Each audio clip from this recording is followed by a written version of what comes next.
William Buckley is a campus reform correspondent and student at the University of Utah. And Maggie Lynn Perla is a student at Utah State University and president of the school's College Republicans. They both attended that event yesterday and join us now. Thank you both for doing just that. Maggie Lynn, what was it like to be at that event yesterday?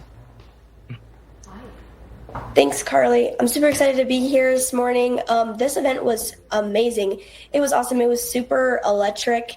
It was great seeing everybody come together just kind of after a lot of tragic loss and fear that we felt in America and honestly in Utah. It was just great to see everyone dancing. I was there about an hour early and it was super fun, just dancing and chanting all together. And I think the words spoken were really amazing, and I think everyone took something away from that. And William, Jason Chaffetz was at Utah Valley University on the day that Charlie Kirk was assassinated. He spoke at the event yesterday. Here's a portion of what he said. He called and he said, how you doing? I've seen you on TV, and this is hard, isn't it? Near the end of the conversation, I said, Mr. President, how are you doing? You knew Charlie? He said, yeah, this one really hurts. He said, I don't know that I would be the president of the United States without Charlie Kirk. That's true. I really don't know. Remembering a conversation that he had with the president following Charlie's death. You were also, William, at Utah Valley University the day that Charlie was killed. So why was it important for you to be at this event last night? I felt like it was so important to prove that this act of terrorism basically was not going to silence us.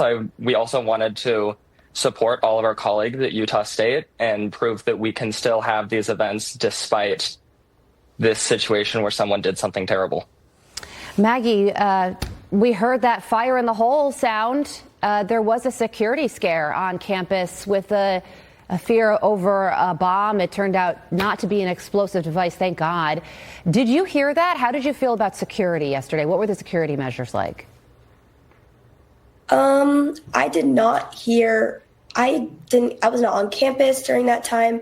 I had some classmates and friends who were on campus who were kind of nervous, but everyone was just kind of it's just excited for the event happening later just because we knew that we were safe.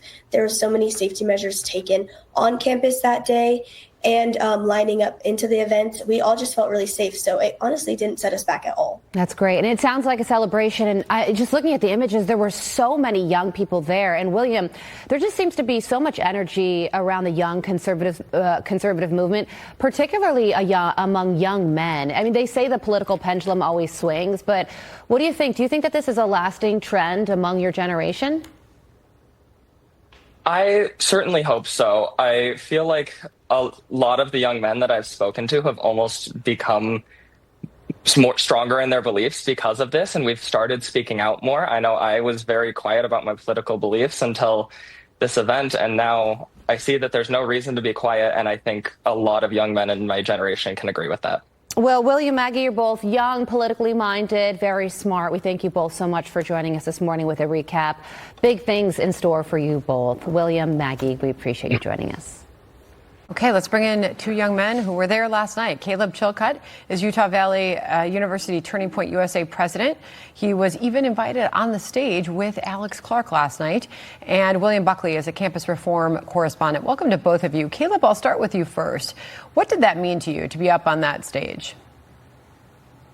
It was very honoring. So I'm the chapter president at Utah Valley, and I found out last night that I was the last person to get a solo photo with Charlie, and just going up on stage, being invited to be celebrated for not only my chapter, but Utah as a whole in front of the 6,000 people it was incredible. I'm sure. William, welcome to you as well. I want to play out some of what we heard from some of the speakers at that event yesterday. Listen. We are witnessing the most powerful conservative youth movement in the history of America. We can give our message and we can wear our faith proudly on our sleeves. And I think that is a healthy thing for a younger generation. A lot of people wait until they're called to do something before they stand up to defend something. But Charlie didn't. If we're going to go forward as a nation, we need to emulate what Charlie did. William, quite clearly some powerful messages were shared, including that first one, though, about the most powerful conservative youth movement we've ever seen. You heard Jason Chaffetz talking about the ability to wear our faith on our sleeves. What does this movement mean for young people? This movement's so important to young people because so often, especially on these college campuses, we feel silenced. We feel like we can't fully express our opinions because we think we might be fired or our grades change because of what we believe. So being able to be in this room and see over 6,000 students who believe the exact same things that you do, singing the national anthem and chanting USA, it's incredibly powerful to know that you're not alone in this movement as a young person. Well, Caleb, this is just some of what we heard. We heard from the speakers a moment ago, but this is some of the students that were at the Turning Point event yesterday. Listen. A few weeks ago, you know, as we can see, there wasn't as much security, and just walking up to the venue, drones flying around, everything, it made the atmosphere feel more surreal almost. I just want to continue to learn and grow my knowledge. I think that's what Charlie Kirk stood best for. It feels a little different, but I think the reason we're here is still the same, so we just got to keep showing up. It's a little more heavy, but I'm not just going to hide. Caleb, you can add your own message to those thoughts. No, I fully agree. Charlie stood for unity with discourse, and I fully support that. I bring that to my chapter at Utah Valley.